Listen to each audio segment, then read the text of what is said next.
Hey guys, welcome to Illuminotts. I'm your host Josh, and this is my lovely co-host Dan. This week we're going to be chatting about, we went to Disneyland Paris. We'll talk about that. We're going to talk about that and all this sweet swag. Yeah, we'll talk about comprehensive rules update. We'll talk a little bit about spoilers because we'll start getting some actual spoilers from us. And the last thing is I have a bit of a little announcement to make. So yeah, we'll finish off with that. So I guess we should just start with straight into it. Look at all our swag. Yeah. We went to Disneyland Paris last week and got very ill, which is why we had to delay the podcast by a week. Yes. So we're very sorry for that. Yeah, we were kind of like at the end of the last one, like, oh, next time it'll be more wood themed, and we're back in the tower. We did not stop in Disneyland Paris. We were there for 3 days, and I think we rode everything at least twice. Yeah, if not more. We hit it so hard it almost killed you. Yeah. There was a point where we got on the plane on the way home, and I remember getting on the plane. I remember saying something to you, and then I remember you waking me up and going, "We're in England. Like, you need to wake up. We need to leave." And I was like, "Oh, good. I'm with a bit more sleep." But I think on the way there as well, like we ran the winner box at Dice, which was very successful. Didn't get out there till 8-ish. Yeah. Well, gone. Well, it was like gone 8, and then we drove down to my parents' house, which was like another hour and a half, and then we were both too excited to sleep. Our flight was only like 2 hours after we got to my mum and dad's. Well, like the time we need to leave to get for our flight was in like 2 hours after we got to my mum and dad's, and we were both just too excited. We basically both over the period of 24 hours slept for like an hour, 2 hours maybe. Yeah. And but the weird thing was we started talking. You were trying to teach me magic. Yeah. Key terms and stuff. Trying to explain, like if they ever introduce keyword sort of like terminology to Lorcana, how it works in magic and how it could work. So literally at 2 o'clock in the morning, you were just turning to me and going, "Hey Dan, what does this keyword means this? This keyword means this. This keyword means this. Hey Dan, what does this keyword mean?" And he's sleepily giving the correct answers, but sleepily. Like, I can't remember any of them now, apart from one of them was like for snakes and toads. The death touch. Death touch. It's normally snakes, toads, and assassins have death touch because they poison things. So maybe we'll get a death touch in. That'd be that'd be for Flotsam and Jetsam or something, because the electricity. Yeah, it's threatening with a Mickey hand. Electricity. You normally find that death touch creatures are quite small, so they're like 1/2s, 1/1s, because then like they generally die to whatever they're fighting. Yes. So with like Flotsam and Jetsam, if we were to get like a 1/1 Flotsam that's, I would guess it would be green because that's kind of the weird banish effects. Yes, like we have Chesh and stuff. Yeah. So I could see it being in there. But keywording for that would be interesting. Yeah. But we they couldn't exactly call it death touch in Lorcana. Yeah. I'm right. I don't know. I'd have to long to think about that. But as you can see, we bought plenty of swag. We had a great time. We rode lots of rides. There's loads of stuff on our Instagram about what we got up to. Opened some French packs and managed to grab ourselves a Robin Des Boys. We got one. We're very happy with not that. the legendary, but we got the nice John Lauren art. Yeah. I'm always a big fan of John Lauren. I was very happy with that. Just getting one at all, I was just it could have been the common one, and I would have been over the moon. Yeah. True. But so we're back. We can't wait to go back again. We saw all the parades apart from one. I was very upset. Yeah. What was the one parade or show you were most looking forward to, Josh? So at the start of the year, they announced that they had a new Disney electrical parade using drones. And when I was a kid, my favorite parade at Disneyland was the electrical parade. So when they were like, new Disney electrical sky parade, drones, and I've seen videos of it, I'm so excited to see this in person. The drones look incredible. If you've never seen any of it, there's plenty of YouTube videos. Go watch one and then come back. So I was really excited about seeing this. I could not wait. We're stood there. It's cold. It's not wet. There's like the occasional spill, but like earlier on in the day as well. Like not so much because we came back to collect all the swag and do a temp practice of packing the suitcase, didn't we? Yeah. And then we went back out to the parks, and so in that interim when we were sorting the case and stuff, there was a little bit of a drizzle and stuff. But yeah, back in the park. I wouldn't say it was raining. No, not at all. So we're all stood around, and we've been stood there for probably about half an hour because obviously you need to get there early to queue for a good space. They announced that the drone show will be going on, but without any drones. Yeah. So we got like the regular, like in 10 minutes time, and we're like, okay, cool. Yeah. And then you got in 5 minutes time, and we're like, yeah, it's nearly there. And then straight after the 5 minutes announcement, it was like Disney Electrical Sky Parade will take place, but without the use of drones. Yeah. And the entire show is drones. Yeah. They do some projection onto the castle, which is cool. It's not really in the sky. The show, it's like the big show thing is they're making cool pictures with drones. So yeah, it's the only thing that disappointed me. I now have a solid reason. I've got to go back soon, Dan. Yes. Got to be soon. Yeah, we've got to go back soon to see that. Even like looking at if we go to like some of the championships, we like drive back and just do a day in Disneyland just to see that. Yeah. I think it would be. It's definitely something worth going back to see. Yes. Yeah. Like, from what we've seen of that song as well is like just so ingrained in my childhood. I just remember that's like the first show I can remember seeing at Disneyland. Yeah. So which is fun. Yeah. Splashes of Colour was good as well. Splashes of Colour. Very the nice, Bradley show. Update. It was cool. Got Aisha from Wish in there. Yeah, that was good, surprising. like Encanto representation. So one thing I was going to say about that was having seen Aisha at Disneyland, I'm wondering if we'll see that quite soon in Lorcana as well. Yeah. So see, the most recent thing we've got is Encanto. Yeah. But they seem pretty happy with rolling out stuff from Wish and that. So yeah, it'd be cool if we see in the next few sets some characters from Wish. I love a Star.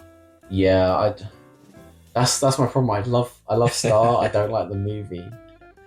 Like we were in Disneyland Paris and there was so much Star merch. I was like, ooh, I'd like that. There's a really big squishy one. Yeah. I could see that being quite a fun amber card. Like you've got your base star and then a big shift star. Like Tinkerbell. Yeah. That'd be like amazing. A giant thing. That'd be cool. Amazing. It'd be a supernova star. Yeah, I like that. But yeah, so the next thing we want to talk about is comprehensive rules. Yeah. So about 2 weeks ago now, we got the comprehensive rules. We did, yep. Chat about them. There have been lots of questions, lots of rulings.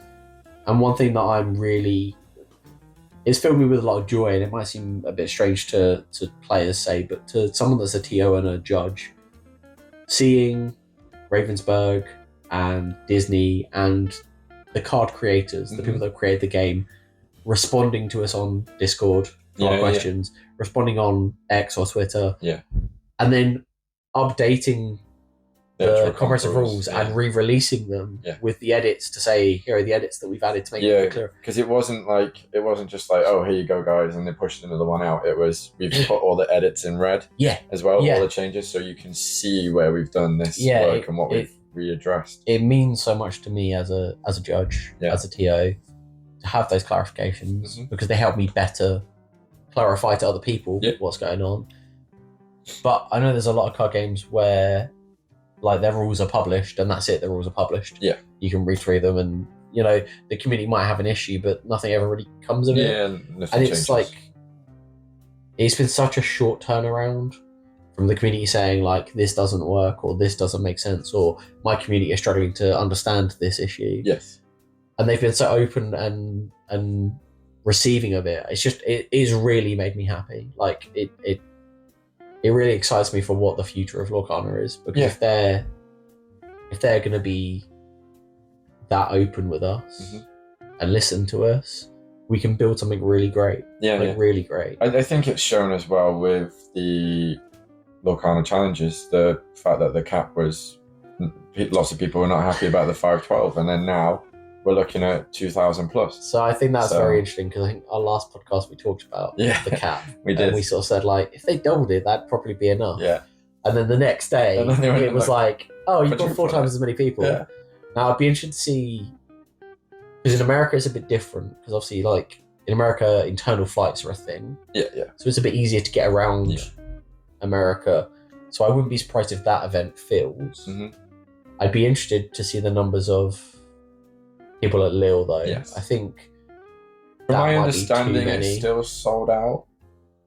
Really? From what I heard from other people in our community, they still tried to get like tickets for themselves and other people. Yeah, so I think like they had multiple laptops going, and one managed to get through, but the others didn't. Okay. So I've not tried myself, but as far as I'm aware, correct us in the comments. It's not. But then how many people are actually going to be no-shows? How many people have just booked it and then might cancel it closer because prices are getting. We had a bit of a chat with someone from Ravensburg about side events as well, didn't we? Yeah. And they said that they were looking into spectator tickets and side event tickets and that kind of stuff. Yeah. So we might not even have the full cap number of what's going to be there. Yeah. They might have put the 2,000 out, and then now they're going to say, right, there's another 500 spectator tickets or something, so there could be even more available. It's an interesting thing as well versus, so like Pokemon, there's kind of like an expectation there of spectator tickets because you've got the junior and the senior league, and it's like, okay, so those are people that cannot get to the events on their own, so you expect them to be a high number of spectator tickets. That makes sense. But it's like Lorcana is predominantly adults. I mean, I'm still there's still going to be spectators. I'm still personally pushing for a split. I think there should be a juniors and a seniors league. It's one of the big things that we are missing right now is that actual because we do, like I said, we do have one or two kids that can play, but like again, we could build. I think we'd be able to build a better community if it was kids playing kids. 100%. And I would like to see that. Like, I'd like to see kids being rewarded the same way. Like big pro players are being rewarded. That'd be really cool to see. Like kids win serialized Mickeys. It'd be great. There's so many extra things that they could, like the Pokemon stuff. I mean, we see it because they run the playing trade at the same time. So we see a lot of the younger Pokemon community, and like the stuff that they get with like the little booster packs just for completing like an activity sheet and stuff, like that sort of stuff is like Disney. Like kids love Disney coloring things. Like just give them an activity sheet, give them something to color as well alongside the like little games. And it's like the starter decks as well feel very geared towards younger players. I definitely think so. Set 1 starter decks I think are really well designed. They to me are the perfect introduction to a card game for either a small child or someone that has not played. And I'm really hoping that when we get the story, which I think they've said is like between set 4 and 5, or might be soon set 5 and 6. I can't remember what it's called. A bunch of people in they're like gateway look. Because there was a bunch of people that got to see the packaging for it at the Cannes tournament, I think it was. I think they showed it off briefly on the podcast, but it wasn't spoken about loads. I'm really hoping that like those decks are kind of like first set starter decks that introduce, and they're not too hard to grasp, because I think like it can be overwhelming. You get way too many cards in a deck, and again, keywords. I don't want it to be confusing. But to bring this like background in the loop, it's another one of those things where Ravensburger have gone, okay, we don't have a product that's specifically aimed at younger players, let's push this one out. And that's obviously I would potentially see that as the cynical person in me says it's just another way to sell the cards again, but at the same time it could be Ravensburger listening to that feedback. But a card game lives and dies on its engagement, right? So like they need to engage with all of their audience, and if there's a large portion of their audience who are younger that they're not engaging with, it's good to see them pushing out products that will help that engagement, right? 100%. Because it helps us build our community, it helps us grow, it helps us, it keeps like new generations after generations, and it adds longevity to the game, doesn't it? Like, that's why Pokemon survived, because there were people in their 20s, late teens, 20s when it first came out that got into it, and they're now parents, or even potentially maybe the bird agrees. Maybe very young grandparents, even, like. I mean, so we see plenty of people at DICE that used to play Pokemon, have had kids, and now their kids play Pokemon. Come back to the comprehensive rules. One of my favorite things about them was on the first page, I think this was in them originally, but on the first page it quite clearly states that these are for people like me who are hardcore nerds and really want to know how to play the game. Like a higher level of play, I think it states, doesn't it? And I really like that they added that in. just basically because I know a lot of our local players heard there were comprehensive rules and felt they needed to read them. Yes. And a lot of our local players are casual players. You know, a lot of the stuff doesn't apply to them. Anything that's really important, you know, we sort of highlighted and chatted to them about. But generally, I like that they're not like everyone has to know these back you need cover to know cover. Yeah, you got to know this inside and out. Because it's quite a large rules document. A 12-page test on it. Yeah. I mean, I think there should be, if they start like a judge program or something. You know, when we applied for Lil Judge, we had to do a test, test questions. But I think having like an official Ravensburg thing where, a bit like what Magic used to have, where judges were leveled and judges had to take tests to get up levels, and you know, that's something that I think would be healthy. 100%. For just for the game in general. The game in general,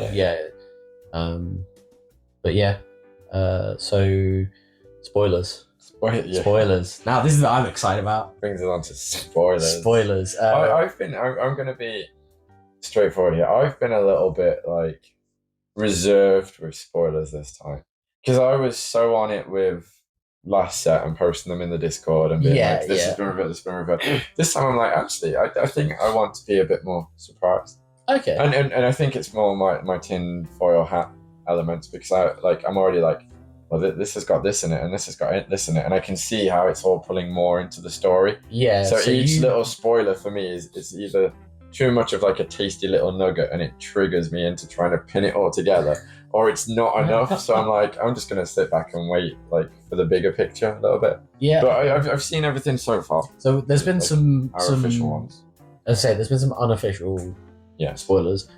I've seen them. I don't think you have. No, I have not. You stayed away from them. I've stayed away from which is completely fair. They were posted in our Discord a while back. And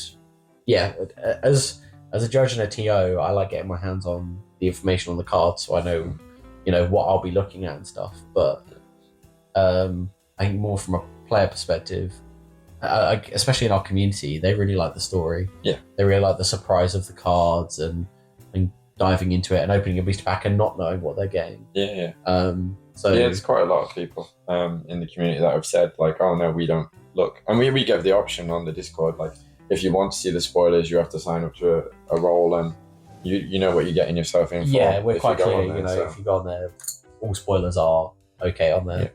And the chat just stays within there about it, and it's like-minded people, so it's it works well.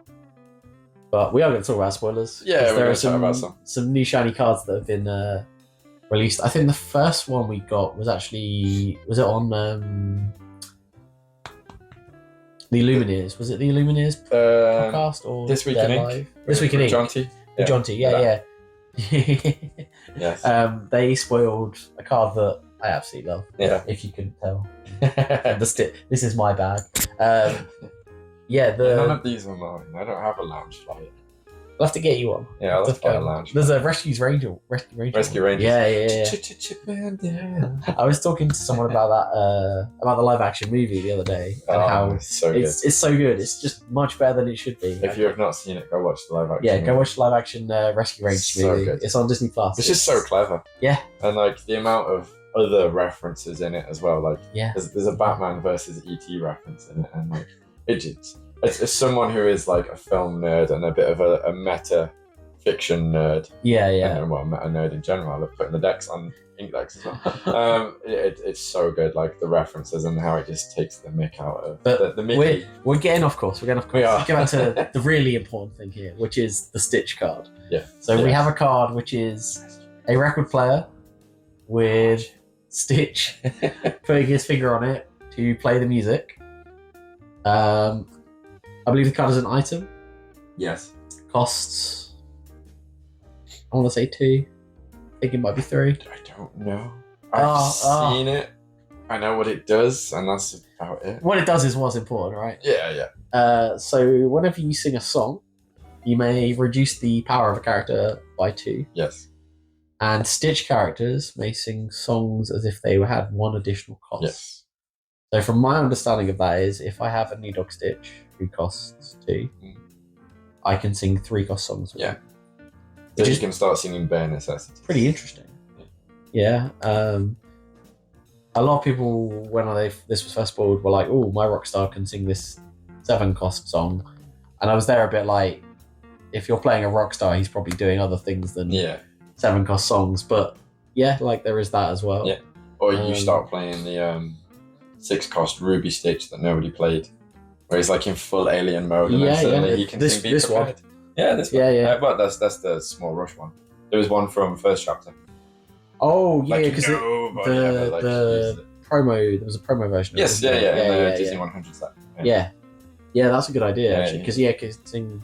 And then you can sing Be Prepared. Yeah, that's interesting. So it adds, because a lot of people have been running the Mufasa.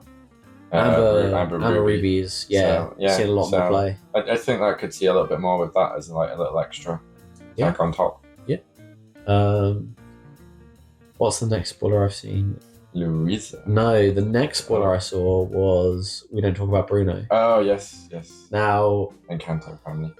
All part of the same family. I don't know how good that card is. I'm kind of a bit reserved. So this is the song. It's a song. Yeah. It costs 5. Yeah.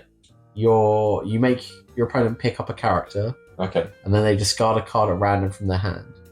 Now, obviously in the discard deck, you're kind of hoping that they've got no cards in hand, so the card they have to discard is the character you made them pick up. Yeah. But I'm not sure on turn 5 how often that's going to be the case, or... Yeah. Like, I think it's good support for the discard deck. Yeah. I'm apprehensive about the card. I'm not going to go in on it yet. Yeah, I think I've again, like I said, I've not really paid close attention to a lot of these. So the 5 cost on that seems maybe a little high. I mean, it is a song though, so it can be sung. Yeah. So the other thing is like a good discard list at the minute is Amber, Emerald. You can be playing Ariel. Yeah.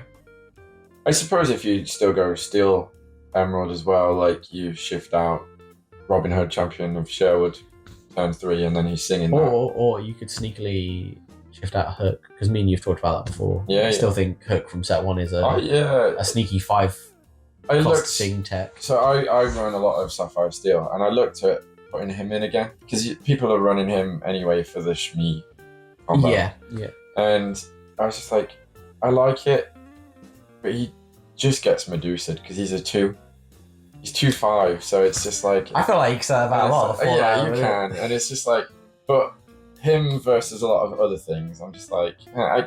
you can't be challenged by 2 cost and stuff as well. So it's a nice little ability, but...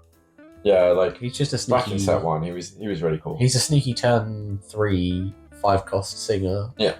When you're not playing Amber for Ariel, right? Yeah. But now the answer to that is, well, there's Robin Hood. Yeah. Sherwood, true. And a lot of people prefer... I mean, it's a good card. Yeah, exactly. There's not much more to say about it. It's a good card. Hook is like the budget version, I guess. Sure. It's Robin des Bois in French. Robin. Yeah, so... I don't know what to make of the card, to be honest with you. One thing I will say is I kind of love the art on it, and a lot of people online have been pointing out there is a upside down fish in the art, which is a reference to the song line. He said my fish would die, and the next day it was dead. Yeah. So I really love that detail, and I really like the art on it. It makes Bruno look really mysterious and a little villainy. Like, does he have the rats as well? Yeah. Okay, cool. Because at that kind of point in the movie, he's still an unknown. Yes, yeah. So, that's really cool. Now we're going to talk about the card I'm most excited about. Now we're going to talk about, I'm going to say her name wrong, Louisa. Yeah. Because I can go turn 1 Hook, turn 2 Smee, turn 3 her. Okay. And then I've got, like, such a good board. So I've seen it in terms of art, because there was questions about whether it should be Dreamborn or Storyborn, because it's Storyborn. So I've paid close attention to the picture. So the picture is her defending a donkey. Shield. Yeah, defending a donkey. Which I believe is a reference to the song. Yes, Under Pressure. Surface Pressure. Yeah. Yeah. So in that song, in the video for that song, she protects her, as well as juggling and throwing and holding donkeys. She protects the donkey with a sword and shield. Yeah, there's the Hercules fighting Cerberus line. Yes. Yep. So that's why she's storyborn and not dreamborn, because a couple of people were saying, oh, if she wants a sword and shield, she should be dreamborn because it's her. It's the Louisa that we know from the films, basically, which is why she's storyborn. If it's dreamborn, it's like we got into last episode a little bit, it's come up from the Illuminatts' mind. Yeah. So it's supposed to be a slight change in there. So she's a 1/3. 1/3. Okay. She gets +2 attack if you have another character. Okay. So that's why I'm feeling the 1, 2, 3 combo. Yeah. It does sound good. Yeah, I think there's a chance she'll see play in Pirates. Yeah. I mean, you do love your pirate deck. Yeah. Just even if it's just Matrix. Just Jim and the Legacy. Jim the Legacy and John Silver. That's all I need. If that could be my 60 card deck. We just need more Jims. Yeah, more Jims. Legacies and more Legacies. More Morphs. All in the same colour style. Yeah. No. I'm going to invent a 6-color format where I can play them all because rainbow formats. I mean, movie night has no colour lock. Yeah. So I can play them in that. Yeah, you just want a stronger Treasure Planet movie deck. Yeah, basically. Yeah. I mean, I still need my Enchanted Morph. I still got that. Somebody in the community got one the other day and I can't remember. Oh. I did throw your name their way. I mean, I've been paid a few days ago, so maybe that's what I buy. I can feel my wife. I can feel her staring at me off the back of the camera. No. She's like, end the podcast now. I think there was one more spoiler that's been spoiled today, which was a Red Milan, but I haven't had a chance to look at it very much. I believe it's to do with actions. When you play action, she gets more attack. Okay, cool. Sort of supporting that archetype again. Yeah. Which again, I'd be interested in because I was trying to play the Pete deck. I was trying to play Ruby Emerald Pete at one point. So yeah, if there's more support for that, I'd be excited for that. Yeah. But I'm going to move on to our last point today. So I've got a little bit of an announcement to make. I'm currently awaiting a reply from Tournament Center. Yes. But I have accepted the offer of a floor judge role at Lille. So any of you that watch us, if you're going to be at Lille, please reach out to us. Let us know. I'd love to meet you. Love to hang out. Yeah. We are still talking to Ravensburg about media roles and stuff like that. So Dan might still be there with me. There's being a full-time teacher. I'd say full-time. You're full-time? I'm full-time in terms of hours, but I'm definitely not full-time mentally. Dan gets fired from his job. Dan spends half his day singing Disney songs in his head. Yeah. I'm present in a classroom. No, I'm a good teacher. I have documentation that says I'm a good with outstanding. I don't know if they even do that anymore. It's been that long. But yeah, I had this sort of complications with getting to Lille and having to rush very quickly for trains. Planes, that makes sense. So I would still love to go and do.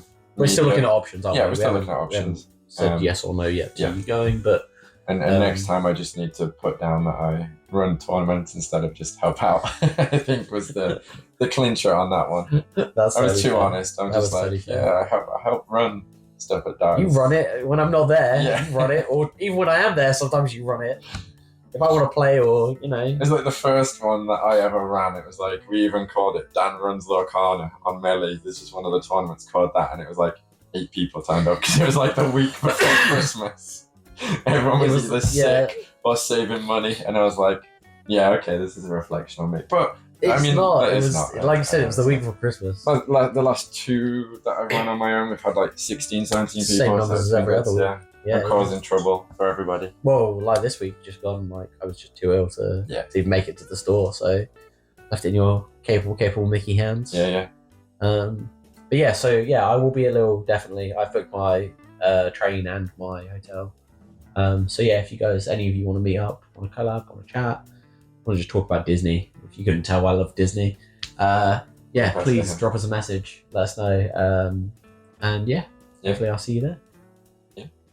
This episode's coming out after the Set Championships. Yeah, so our next episode, which we'll film sometime next week.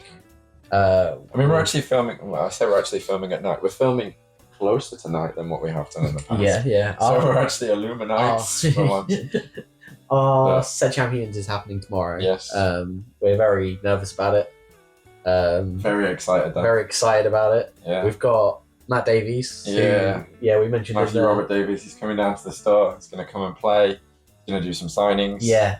I'm really excited. We're going to raffle. We will have raffled off. I don't know what. We're raffling off some cards. We will have raffled off some cards. So and the proceeds are going to Calm. So lots of Clam. Clam, yeah.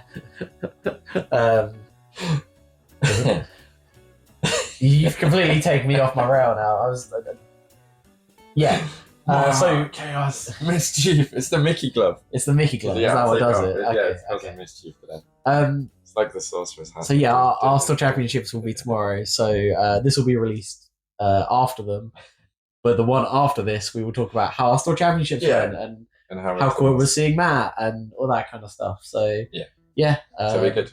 But to anyone that is competing in Still Champions or has already competed, I guess. Yeah, we hope it went well. Everyone well. Hope you got everything you wanted. And congrats for going. Yeah, this is a big thing we're trying to push with our community is that, like, you don't need to turn up and win. Yeah. The fact that you've turned up is huge, and it means a ton to me and Dan that people are coming. It means a ton to Ravensburg and Disney. Yeah. And it should mean a ton to you as just a person. Like, going to a large event like that is really great. It's a hard thing to do. I've been in that seat before a few times. And same. It took a lot of bravery to go to that event. I mean, the other way to think about it is the entire way card games are set up, 50% of people in the room lose the first round. Yeah. So it doesn't mean that, you can't win the rest. No.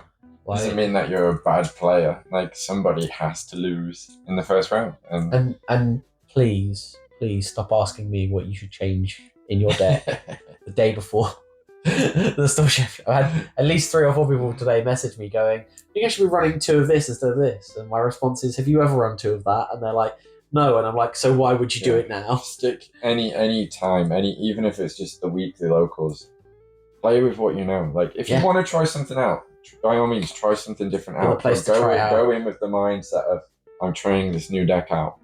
And the place to try out is not the set champions. Yeah, and the place is not the set champions. Like, as somebody who has changed Pokemon teams on the night before submission, hours before submission, don't do it. It's just don't. Terrible idea. Do what you know. Play with what you know, like, anytime. And if you want to try stuff out, try it out. That's why I play bad decks. Yeah. Because I'm just a bad player. That's all I know. All right, guys. Well, thanks a lot. We'll do some hot takes before you. Hot take. Unusual. I know. Before recording, we were like, I don't actually know what we'll say. So I'm putting I want my hot take to come real, so I'm going to give it as my hot take. Go for it. We're going to get a Mushu card. Oh, finally a Mushu. Yeah. That's my hot take right now. This week, we're going to have spoiled a Mushu card. Because that's a card that I'm, like, very, very excited to see. It's one of my favorite characters. Yeah. I love it when he does the whole, I'm not a lizard, I don't do the tongue thing. Like, I love that. So yeah, I think we're going to see a Mushu card. That's my big prediction. It's mostly me trying to manifest us seeing a Mushu card, but it's my big prediction. We'll put it out there. What's your hot take? My hot take. Well, we've had a few encounters. Wreck-It Ralph. Something from Wreck-It Ralph. Oh, okay. Yeah, because we've only got Wreck-It, right? Yeah, we just got the action. The action Wreck-It, and that's it. Yeah, whether it's yourself or Vanellope in some form or flavour. That'd be cool. It'd be cool to see, like, the arcade as a location as well. Yeah. That's one thing I'd be interested to see is if we get and how many more locations we get in the new set as well. So I wonder if for a little while it'll be like 2 or 3 locations per set. Yeah. Like, I could see it just being 2 per ink this time, or maybe just a random amount again. Yeah, like, instead of consistent numbers across the board. Maybe they'll make a certain set of colours lean into locations more than others. So, like, I'm thinking green and red are the 2. Yeah. Obviously, ruby and emerald are the 2 that I think of, because you've got, like, Peter, you've got the Voyage card. Like, they kind of interact well with locations. So, yeah, hot take this week: we get a Wreck-It Ralph card revealed.